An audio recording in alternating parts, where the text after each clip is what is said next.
सुप्रभात बेटा। पिछली वीडियो में हमने पर्व प्रदेश में पावस कविता के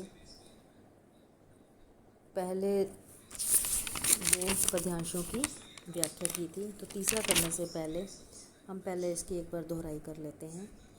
कौन सी ऋतु थी? वर्षा ऋतु। और कौन सा प्रदेश था? पर्वत प्रदेश। और प्रकृति अपना क्या बदल रही थी? रूप। पर्वत की ढाल कैसी थी? मेखलाकार। पर्वत की ढाल कैसी थी? मेखलाकार।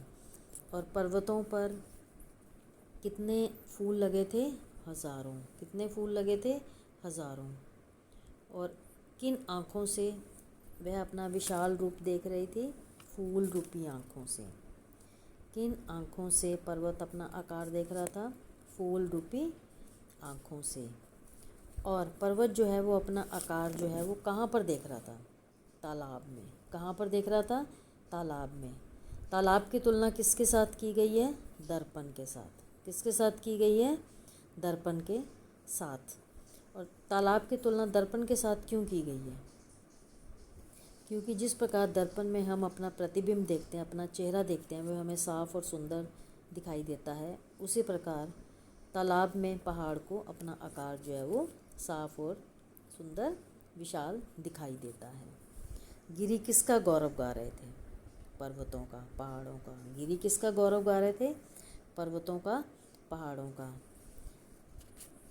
झरने कैसे थे? झाग भरे। झरने कैसे थे? झाग भरे। झरने की तुलना किससे की गई है? मोती की लड़ियों से। झरने की तुलना किससे की गई है? मोती की लड़ियों से। महत्वाकांक्षी कौन है? पेड़। और पेड़ों की तुलना किसके साथ की गई है? इंसानों के साथ। पेड़ों की तुलना किसके साथ की गई है? पेड़ों की तुलना किसके साथ की गई है? इंसानों के साथ। और पेड़ जो हैं वो चिंतित क्यों हैं? क्योंकि वो आकाश को छूना चाहते हैं, आकाश के रहस्य के बारे में जानना चाहते हैं। जिस प्रकार इंसान जो अपना लक्ष्य प्राप्त करने में लगा रहता है। अब आज हम इसका तीसरा पद्यांश जो है वो पढ़ेंगे। उड़ गया अचानक लो भूधर, फड़का अपार पारद के पर। भूधर। भूधर का अर्थ है पहाड़। फड़का अपार।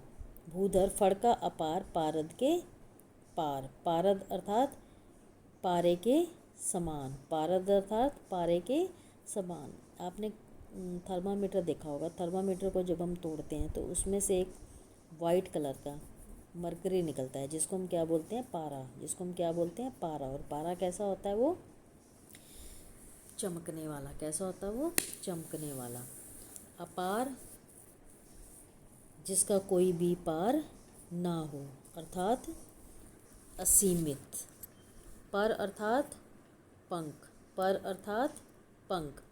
रव शेष रह गए हैं निर्झर। रव शेष रह गए हैं निर्झर। केवल आवाज़ ही सुनाई देना। किसकी आवाज़ सुनाई देना? निर्झर अर्थात झरनों की। है टूट पड़ा है भू पर अंबर। भू अर्थात भूमि। भू अर्थात भूमि। अंबर अर्थात आकाश। तो उड़ गया अचानक लो भूधर, फड़का अपार पारद के पर। तो कवि इसमें कहता है कि ऐसा लगता है कि पूरा का पूरा पहाड़ जो है वो पारे के समान चमकीले पंखों को फड़फड़ाता हुआ आकाश में उड़ चला हो। इसका मतलब क्या है कि अचानक से पहाड़ के समान बहुत अधिक सफ़ेद रंग के चमकीले बादल जो हैं वो आकाश में छा गए।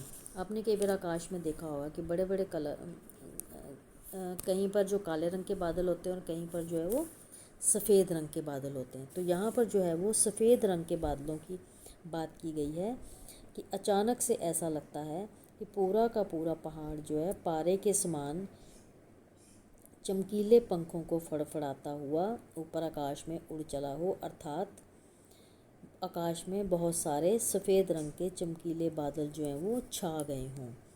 और यहाँ तक कि रव शेष रह गए निर्झर, कि झरने जो हैं वो बिल्कुल भी दिखने बंद हो जाते हैं और केवल उनकी आवाज़ ही सुनाई देती है।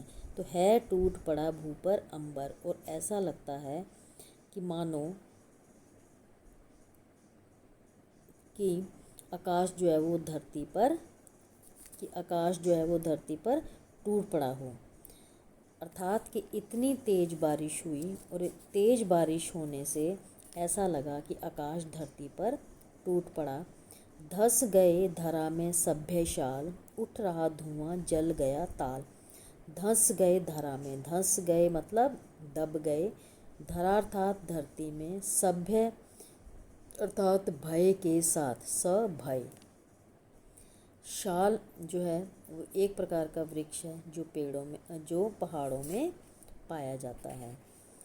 तो कहता अचानक से ऐसा लगने लगा कि आकाश जो है धरती पर टूट पड़ा हो और बारिश रूपी बाणों से धरती पर आक्रमण कर दिया हो, और शाल के जो पेड़ हैं वो धरती में धंसे हुए दिखाई दे रहे थे।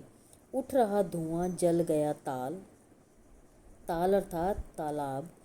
तो कहता ऐसा लगने लगा मानो तालाब के जल से धुआं उठने लगा और तालाब के जल में आग लग गई हो। यूं जलद यान में विचर विचर, था इंद्र खेलता इंद्र जाल। जलद यान का अर्थात है बादल रूपी विमान, विचर विचर अर्थात घूम घूम कर, इंद्र अर्थात इंद्र देवता, बारिश के देवता, इंद्र जाल अर्थात जादूगरी या अद्भुत खेल। और कहता ऐसा लग रहा था कि जो बारिश के देवता इंद्र देवता हैं वो अपने बादल रूपी यान में घूम घूम कर अपना अद्भुत खेल जो है वो दिखा रहे हैं। एक बार मैं इसकी व्याख्या जो है दोबारा बता रही हूँ। आ गया अचानक लो भूधर, फड़का अपार पारद के पर। कहता अचानक से ऐसा लगने लगा कि जो पूरा का पूरा पहाड़ है वो पारे के समान चमकीले पंखों को फड़फड़ाता हुआ ऊपर आकाश में उड़ चला हो।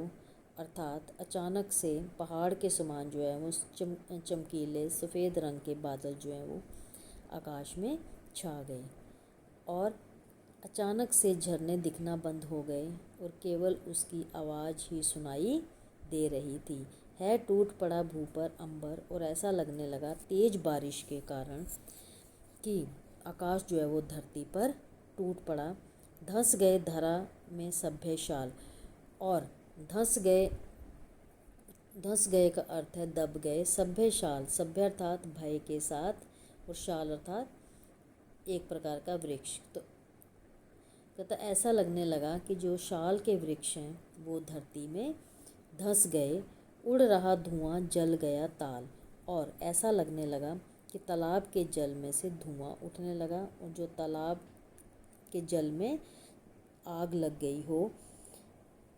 और यूं जलद यान में विचर विचर, था इंद्र खेलता इंद्र जाल। और ऐसा लग रहा था कि इंद्र देवता अपने बादल रूपी यान में घूम घूम कर अपना अद्भुत खेल दिखा रहे हों। अर्थात कहने का क्या मतलब है कि वर्षा में पहाड़ पर जो है हर क्षण जो है वो अद्भुत दृश्य जो है वो दिखाई देते हैं। इसमें आपने तीसरे पद्यांश की जो है वो व्याख्या पूरी करोगे। वो करने के बाद एनसीईआरटी के आपके 7 प्रश्न उत्तर हैं, उनको आप पूरा करोगे। धन्यवाद।